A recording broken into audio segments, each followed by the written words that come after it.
These are all the amazingly delicious foods I ate in Lima, Peru.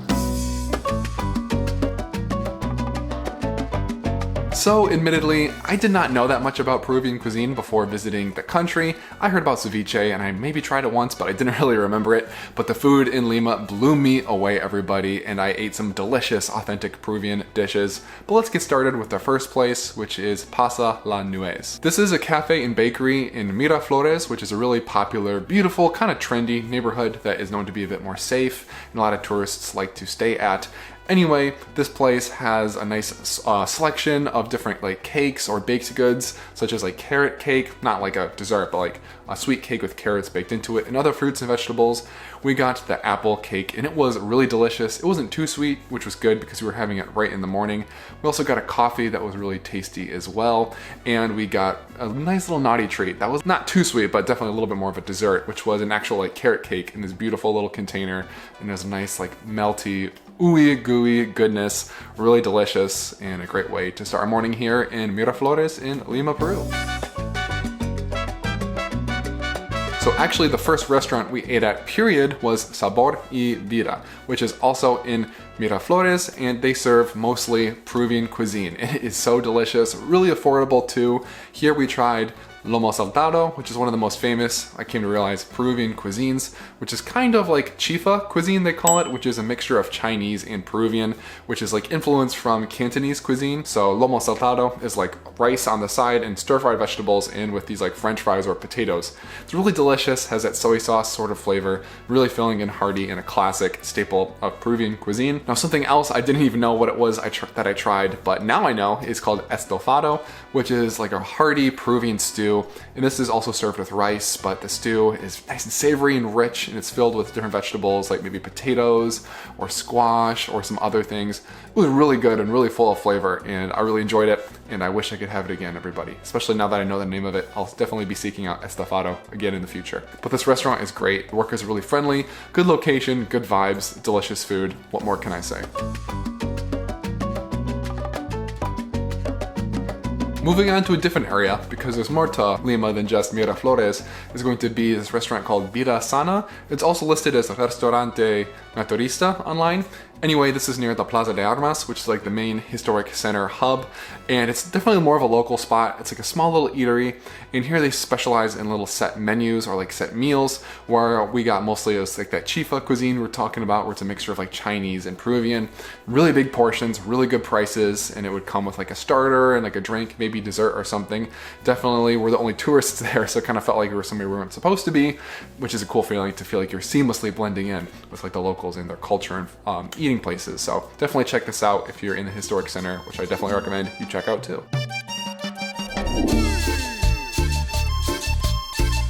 Now moving on to arguably my favorite neighborhood in Lima. Miraflores is really cool too, but this is in the neighborhood called Barranco, and the restaurant is called sometimes Hermanado Vida. Not sometimes, but sometimes it's referred to as Hermanado Vida or Siembra. I think it might be close. I really hope not. And the food here is incredibly delicious. They also specialize in Peruvian cuisine. And this was my first time trying lots of different dishes. Firstly, my first time trying Peruvian ceviche, which normally, if you don't know, is made with like fish with lime juice squeezed on top and some other things. But at this restaurant, they substituted the fish with avocado, or as they call palta, and mushrooms. And it's still served with a delicious assortment of ingredients, including like some chopped sweet potatoes. They have this Peruvian corn, which is like corn if it was on steroids, because it's really thick and really delicious too. It's called chocolo. And they also would put some like sliced onion in there, like the mushrooms like I was telling you about. And for a bit of crunch, they put corn nuts, which are called cancha.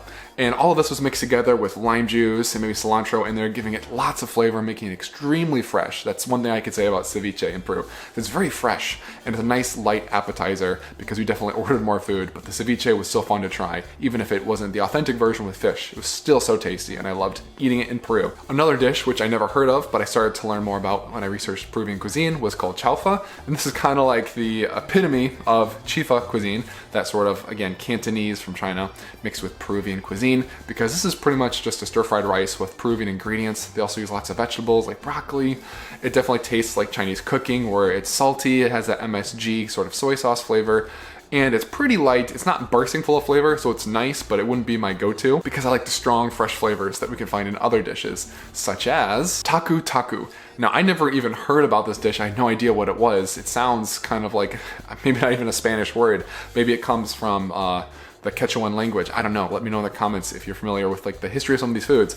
But tacu is always just the base being like a patty made of rice and beans. I've tried making it myself at home because it's so freaking good, and it's a little harder to make than you think. And that serves as the base, and from then on you can kind of have some different variability with what you load on top of it. But the one here at Hermanado Vida was so delicious because they threw chimichurri sauce, very flavorful, and on top of that they threw some like sweet plantains, which are nice and soft and add that nice sweet taste, but not too sweet, a little bit starchy. Man, I'm getting hungry just thinking about how freaking good this tacu was, everybody.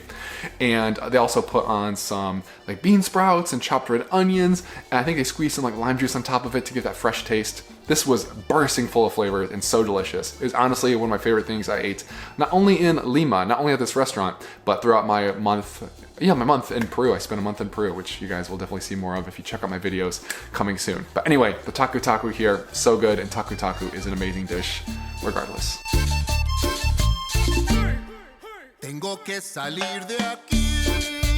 Now, as delicious as the food was at Hermanado Vida, there's another place that was arguably the same or close. It's hard to compare them, but really delicious as well. And this is going to be Ra Cafe back in Miraflores. Now, Ra Cafe, as the name suggests, is like a cafe sort of restaurant with a really beautiful, artsy, decorative interior. And we liked it so much that we actually went for dinner and breakfast. It was also close by, so that definitely helped too. So for breakfast, we got some waffles, and things are a little bit more healthy here. So I believe they're made with quinoa. They didn't taste that healthy, so they were still really flavorful. And you could choose the toppings. We went for a healthy chocolate and vanilla sort of cream, but hey, we got some fruit in there. Some fresa and bananas, strawberries and bananas. I'm just gonna let my Spanish kind of chill over here and bring it in as I can, but it's not very good, as you guys can probably tell so far. That was really delicious, very sweet, maybe a little bit too sweet for breakfast, because sometimes I don't want all that sugar in my belly first thing in the morning, unless I'm feeling naughty, then, you know, sometimes you gotta do what you gotta do. But if you want something a little bit lighter and savory, we also got the de la casa, and the de la casa is like of the house, so maybe it's like their house dish, I suppose, and it is like a collection of these small little cornbreads that are nice and light and a little salty, and these three different sort of dips for them, which really add some nice flavor. The three dips, one of them is going to be a combination of onions and olives with some sort of like yellow pepper, the ají de amarillo.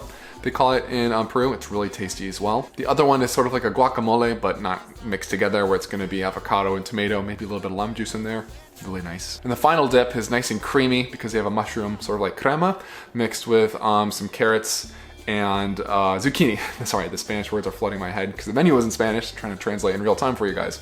Anyway, that was really delicious and light as well, but even more tasty than this, well, also, don't let me forget, they have a mocha frappe, which is tasty and fresh and really delicious as well. Not too sweet for coffee in the morning, but definitely sweet enough if you like those sugary sort of coffee drinks that people in America here can't get enough of, apparently. Now for dinner, I think dinner here was even better than breakfast, which was still delicious.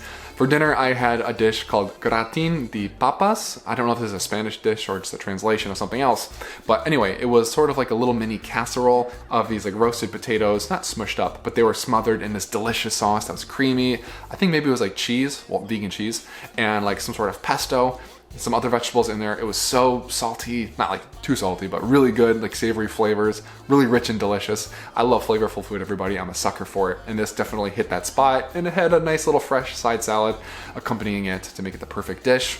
But what Vanessa, my wife, also had was arguably the perfect dish as well, because she had what was called the bowl crocante. And this was a really delicious sort of like savory health grain bowl, but it was not lacking in any flavor despite its healthfulness. This bowl was filled with, I think rice or maybe, but definitely had greens in there. It had that ají de amarillo, which is like the yellow pepper as well, which is incredibly delicious. It had some tempeh, it had some tofu, it had some potatoes, avocado, parmesan, and a delicious sort of like herbal sauce on top to really combine all the flavors and bring everything out. So delicious, and it kind of is cool to know it's healthy too, which normally we don't focus on. We just want pure, you know, taste bud overload, but if it can hit both those boxes, even better. And we also got their chocolate banana cheesecake, which was good, but it didn't hit the same as these other dishes. It wasn't at the same level.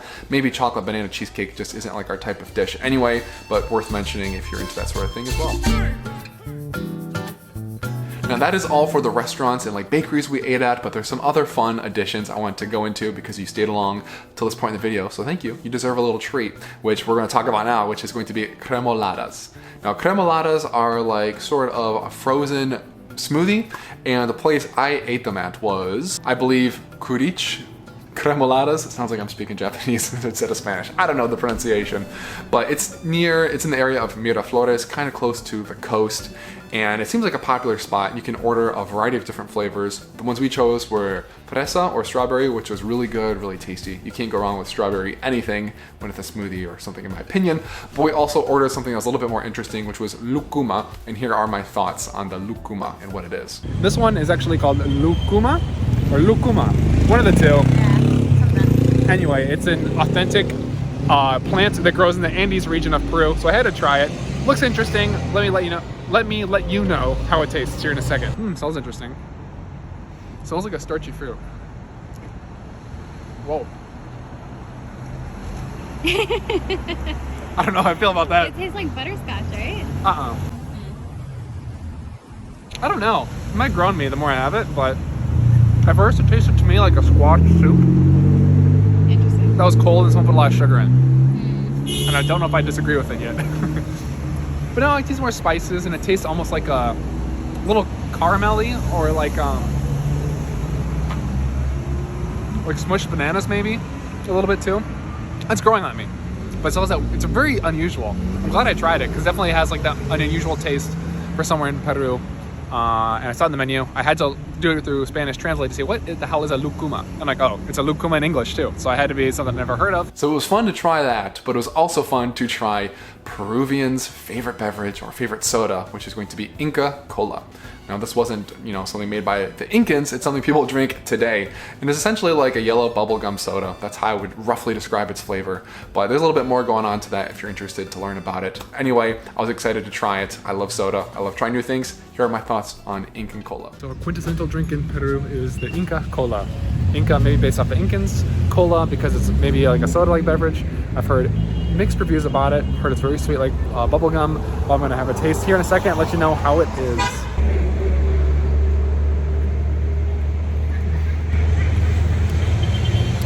A little bubblegummy, but not as much as I thought. Honestly, it's not as bad. I thought it was gonna be way too sweet. It's not so bad.